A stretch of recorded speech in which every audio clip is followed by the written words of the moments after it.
Hello, it's Miss Lady Petal here, and I'm really sorry that I did not have a vlog last week. I know a lot of you follow my vlogs, and to be honest with you, there was a few things that came up last week and I thought to myself, I can't let Mean Peter loose. I was so cranky at the end of last week, and I thought to myself, I'm not going to do a vlog while I'm a bit cranky. So I'll talk to you about those first up.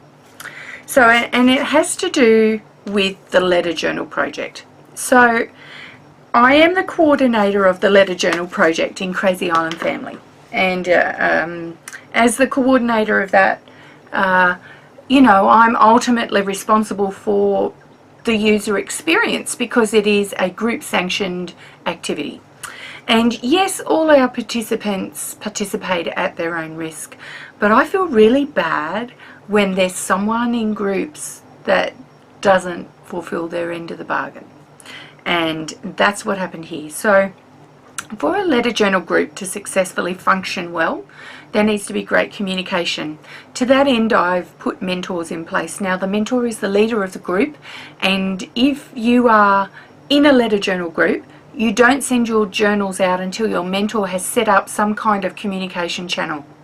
Because all the problems I'm just about to talk to you about happened because there was poor communication, or because people didn't answer an admin or a mentor or a group leader when they were communicated with, and so we just had no response. So I'll talk to you a bit about the links that we as admins and mentors go to try and get in contact with some swap partners of groups that we're not even in. Alright, so this is about it. So I had 4 groups that I've had to dissolve this week. Some of them were early groups that had completely stalled, and some of them are later groups that are not that formed not that long ago. And I'll go through the reasons why I actually had to dissolve them. In 3 out of those 4 groups, there was one person that stockpiled journals and didn't send any journals out. So this one person got into a group, didn't do anything with that group. In her defense, in that person's defense, there was another person in that first group that unexpectedly had to go to hospital, and they ended up dropping out of the group, but all the journals got lost with them. You know, got stalled with them first, and then they got stalled with the next person who then didn't do anything with those journals. That one person who stayed in the Letter Journal groups then decided to sign up for another 2 Letter Journal groups and did not send any journals on. So 3 Letter Journal groups with the same person in it, and the whole lot of now had to be dissolved because that one person stockpiled journals, didn't send a letter journal out, and didn't just kept all the journals that were in her possession. We have now had to do some drastic communication, and we think that those journals might be recovered, but there's no guarantees that they will be. And really the links that we've gone to communicate with that one person, because there was 3 separate groups involved, you would think to yourself, why bother? Don't get paid for this activity. But you know what? I really want people to get their journals back, because if you stockpile journals, remember, they're not yours. They're somebody else's property. And I get that sometimes journals go missing in the post. I've lost 3, and I can confirm that 2 of those were actually posted because the person's got proof that they posted it, and they've never arrived. And both of those were from the States, and that's really disappointing. But that's the risk you take. And those journals were both finished as well. So I was the last person to get them. So everybody else had done their bit, and then they got lost in the post. So that's pretty poor. And that has happened on a number of occasions in a number of groups. And we've even gone to the lengths of doing investigations through our post offices, and we've actually found that some postal workers were actually taking letter journals out of envelopes. And it wouldn't surprise me, because we have beautifully designed and painted envelopes, and they're a little bit thicker and they stand out in the male, and so you can see that these problems occur. The other thing that happened was, in another one of the groups, there was a lady who stockpiled all 3 journals, so completely unrelated to the first lady who did 3 groups. This other group lady stockpiled all 3 journals, didn't make one herself, and she was unexpectedly called away to care for someone who was terminally ill and did not communicate with her group. So if she had communicated with her group, and you know what, it could have been a really sudden thing and stuff comes up, but even in the course of doing all of that, you have a responsibility as a group member to try and get word to your group or your mentor or me as the coordinator to let us know that life has come up. And then we can say to you, okay, well, we'll absolve you of any responsibility of being in a group. Send all the journals back to either me or to Letha, my assistant, Letha Richardson, my assistant in the United States. I can tell you now, Letha is an amazing, amazing woman. Love that gal. She's a great, great help to me. And she's so approachable and lovely, as am I, approachable and lovely, that we bend over backwards. So that particular woman who had to go and care for a sick relative, we sent her friend requests on Facebook. We actually checked her Facebook wall and noticed that there was no activity since like August. And so then the links that we went to, because there was 3 journal swap partners going, where's my journal? Haven't heard anything. All the journals have been sent to this one person and we haven't heard anything for 3 months. And it's completely stalled, as you would think. So we even went and searched the obituaries. So Letha, who's amazing, thought, why don't we search the obituaries? Because if she's gotten really sick or if she's died, we need to be aware of that so that we can advise the group members what's happening, because it's our responsibility as the administrators of the project to actually think about these things. So she hasn't died, by the way. Good news, she hasn't died. But we also found her phone number and Letha was able to text her. Now she then private messaged me and said, and then talked to me about the whole story about what had happened, but I'd had no contact from her prior to that, and I'd send her friend requests, send a private message. So we will go to great lengths to actually try and resolve some issues within groups. And I just want to, as swap partners, I want you to be aware that we will go to those great lengths. And I must please be also let you know that all of these groups were prior to me installing mentors.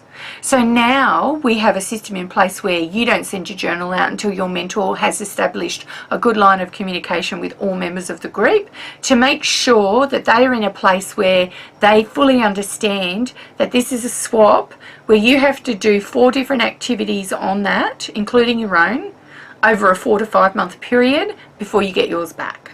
And it's a round robin. So you don't just send something to someone and they send you something. It goes in a round robin and you have to do the work in everybody else's journal and your own, and then you get a completed journal back.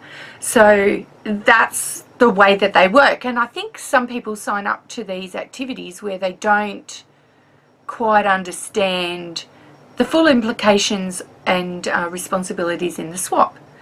So I hope this has cleared up some of that. But we will look for you even in the obituaries if you are not contacting your mentors. I'll just put it like that. We will look for you because we assume that you really want to be a part of the swap and that something's gone wrong.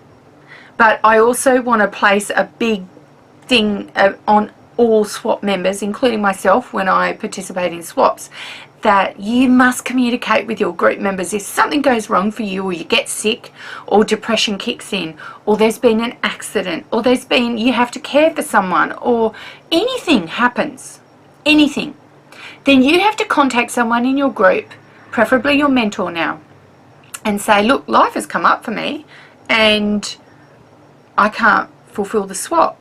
I've got a friend of mine who recently did this, and I'm not having afternoon tea, I'm having afternoon Coke. I had a friend that came to me recently and said Peter, I've tried to work on the pages in this letter journal, and I've now had this letter journal for 2 months, and I shouldn't have had it for 2 months, and I've just contacted the other members in the swap, and I'm just sending it on, and I'm saying to them, don't work in my journal. I've just lost my mojo, and that's the way it is. And I just applauded her because she had done something to initiate action within that group without an admin having to step in. And that's exactly what we want to see. We want to see these groups self-managing, and that's why I've installed mentors. So your mentors are great, and they're very experienced swap partners. And to all those members, in case you're one of those members in those groups, and you will have received emails from me, all those members that were in those groups that did the right thing and their journals were the ones that were lost, hopefully we're going to recover them. But if we don't, and even if we do, we want to offer you the opportunity to go into an alternative swap with proven swap partners that are reliable and have a really good reputation for being able to follow the rules of the swap. And that's one of the additional things that we're going out of our way to do, to find you good swap partners, so that, you know, this experience, you can then experience, you know, the whole project the way it's actually supposed to work. Yeah. Okay, enough of that. Apart from that, a lot of letter journals sent 2 out this week. Working on some, waiting for one to come home. I was hoping to have it to show you today. I've got one that I sent out in May, so that's a long time ago. That's finally on its way, and it's in transit at the moment, and it's due any day. But it wasn't there. Wendy Nielsen, if you're watching this, it hasn't arrived yet, honey. Or I would be showing off everyone's awesome work today. I got some happy mail this week. So Roz Jones from WA in Australia sent me this gorgeous letter. Have a look at that. I'm in love with that paper, Koi Fish. Oh, gorgeous. And she had some awesome stuff in it. I'm going to use that tag on a journal cover. It is the perfect thing to use on a journal cover. Absolutely love it. It's so textured and thick. Like, how thick is that? Like, it's really, can't bend it. Really textured, and you can stick something in this front bit here, and just some little tags and painted papers and just some little bits and pieces which are just gorgeous, gorgeous, gorgeous. I love that. I'm actually going to put that in my sermon journal, Roz, just so that you know. So there's an upcoming video where I'm actually going to add that into the page. Don't know when, but I absolutely love it. So yeah, going to do that because part of my sermon journal project. Alright, so I've already released the first video for that, and I did a flick through of what I've been doing and how I'm developing the project.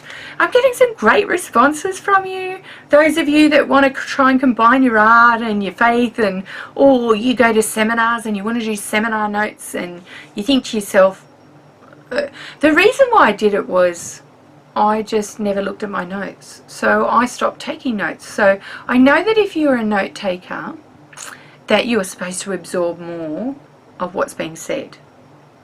So periodically throughout my whole life I have taken notes, but I've never ever looked at them again, and so I eventually abandoned taking notes because I think, what's the point? I never look at them again. So I thought to myself, what if I art journaled and note took at the same time? So what if I combined it with another activity where, one, I do the prep work before I take the notes and then I finish it off after. So I already am looking at the notes twice. I'm already rereading them as I redoodle them, and then other people will read them as they flick through my sermon journal, because of course it's art as well. So the notes will be gone over and over again. And one thing I've noticed while I'm taking the notes is the quality of the speaking and the references that are used, because I make a note to write down all the references, so, and what they're talking about.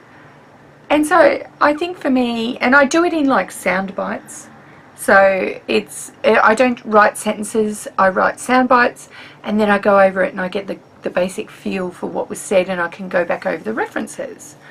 So yeah, I really like it. I like the fact that I only have to do a page once every 2 weeks. And if I miss a service because I've got other commitments somewhere else, then it'll be every 3 weeks. It depends. When I fill up the double spreads, I will then do another one. Although I've got the next 2 planned, so I've got some prep pictures and sketches and things in journals, in that journal that are drying at the moment, that I found that I've wanted to use for a while and couldn't think how to use in my normal art journaling, and I just think, oh, they're perfect for this kind of thing. Perfect, perfect, perfect. Because none of them are large, and so they're suited to more journals. And some of them are transfers and sketches, and I'm doing a sketching course at the moment, so you'll probably see some sketches throughout the journal, and yeah, and then I'll decorate around it. So yeah, I'm really liking that project. I'm getting ready to bind. For those of you that follow me on this channel, but also on documented, you know, that I do some documented life pages and some Journaling Crazy Island style pages, I'm getting ready to bind this. So for those of you that follow me in Journaling Crazy Island style, I'm on one of the teachers there. The bonus lesson that I'm doing is how do you bind a journal of single pages that are not folded in half into signatures. How do you do that? And I can tell you now, I'm not using a Coptic stitch. So that'll be interesting, and I'm looking forward to doing that, because all those pages now for me are actually finished for the end of the year. I finished all my projects, even though not all the DLP, the documented life prompts are done. I've decided that if I'm going to do any more, I'll pop them into next year's journal, because I'm done with this year and I have a lot of classes to prep and do, and some paintings I want to finish, and I need to take some time out to do those. So that's one of the great things about being ahead. What else have I done this week? Yesterday I went and met up with my friend Lynn, and I picked up my Zen Doodle mug. How cute is this? So I based it on a journal page that I did called My Favorite Thing was the prompt. And I did a Zen Doodle cat, and she was my cat. She's sitting at my feet at the moment. And I basically took that design and shrunk it down and drew it onto the mug. And I tell you what, you got to paint these mugs. You can't draw on them, you got to paint them. And then I was ambitious in wanting to do panels of Zen Doodles. So I wanted to do straight panels of Zen Doodles, each with different designs, and I'm completely in love with these checkerboard borders at the moment. Absolutely in love with them. And they are just fabuloso, if I do say myself. So yes, I got the mug back and it's all fired, and I'm absolutely in love with it. It's just great. The only thing I would say is that some of the black turned out a bit grey, and I have a commission to do, so I'm going to make sure that the black is black the next time, and maybe I won't do so many intricate patterns.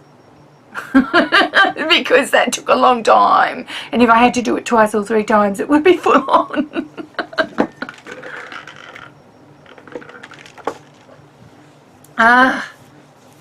Right, so I just want to say, I've just we've got the eBay shenanigans going on again. So now we're selling on eBay some retaining wall blocks that we've got a whole pallet and we don't need them, and we're selling those, and I'm still getting stupid questions on eBay. People want me to deliver a pallet of retaining wall blocks, which is massive, right? They got delivered on a truck. And when I say pick up only, I mean pick up only. So I'm like, no, I'm sorry, honey, I can't put them in my car, and neither can you. You either need a truck towing a trailer that's load rated for bricks, or I don't know. It's Australia, right? And it's G20 week this week, so we've got the G20 Leaders Summit in Brisbane on the weekend, and I tell you what, wow, I saw a motorcade going down the M1 motorway this morning through Springwood, my local thing, my local suburb, and there was 4 police cars in front, 3 behind, 6 cars in the motorcade, and 3 motorbikes, 3 police motorbikes. And they all had their sirens, not their sirens on, but they all had their lights on. And there was a massive motorcade. And I'm like, oh, which world leader is driving past me on the M1 now? But incidentally enough, now the Lord Mayor of Brisbane is now offering everyone free parking because everyone's left Brisbane. Because it's a public holiday tomorrow, right? Because they want...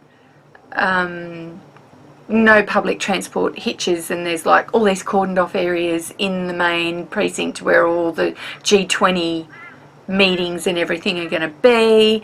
And oh my goodness, like, and they're saying, oh yeah, no, come in, you know, half the businesses are closed but half of them are open, and we don't want, you know, Brisbane to be a ghost town. And I'm like, you're making it so hard for us to get in there. We can't even get, or most of our our public transport systems aren't even running because it's, you know, they're going through the precincts that are cordoned off, and that's deemed unsafe with the protocols. And get this, we've got 4 Russian battleships. So we've got 2 frigates, 1 destroyer, and another ship just off the coast of Northern Australia. And this was all about, you know, Tony Abbott, our Prime Minister, saying he was going to shirt front Vladimir Putin about the MH17 plane disaster that got shot down in Ukraine. There we go. I watched it and watched it and watched it, believe me. It's high on our list because we lost 38 people in that. Anyway, so they finally met at APEC this week, and it was very frosty apparently, and now we have Russian battleships off the coast of Australia just ahead of Vladimir Putin arriving. So all his armoured cars have arrived, and apparently helicopters. Yep. And the American president's Marine 1 and Marine 2 have arrived as well, but the president hasn't arrived yet because, of course, he's still in Myanmar along with the Australian Prime Minister, but Vladimir Putin is not. So, hi Vladimir Putin, welcome to Australia, don't bomb us, because apparently there's nuclear-tipped missiles in the destroyer. So yeah, we all became aware of this late last night, and it was all going off on Facebook, and I'm like, you're kidding me, right? This is the closest we've come. And of course they're up above like North Queensland, and Queensland's a massively long, you know, state, and they're still in international waters, and they're not in national waters. But really? Really? What are you doing, President Putin? It's like we have on the ABC, we have this advertising thing, and at the end every night they go, what would Putin do? And yeah, this is really like that. What would Putin do? I tell ya, like, honestly, at the moment it's a bit insane here, and half of Brisbane have all booked B&Bs, bed and breakfasts in the Sunshine Coast, out in the Ranges and down at the Gold Coast, because, and it's like, shook, everybody's leaving. so we're all not going into Brisbane this weekend. There's all these cultural celebrations, but it's too hard to get in there, so we'll just see them on TV, even though I live 10 minutes away. Like, truly, really. Can't believe it. Like, only in Australia. Well, maybe not. Maybe in the States too. I don't know. If it can get Fresno hot here, maybe we can be more like the States. I don't know. Everybody over here says we're going like the States anyway. But who knows? Maybe good will come out of that. Maybe Vladimir Putin will apologise. Who knows? I don't know. I don't even pretend to be a political commentator. I just think it's pretty freaky that we've got Russian battleships off the coast of Australia right now. Fair enough. What else is there for me? Nothing. Nothing? Nah. Alright. Remember, learn something new today. I did. I learned that it was Russian ships. Don't necessarily think it's going to make me younger, but learn something new today. keeps you young. Ciao for now. Till next week. And look out for Technique Friday tomorrow.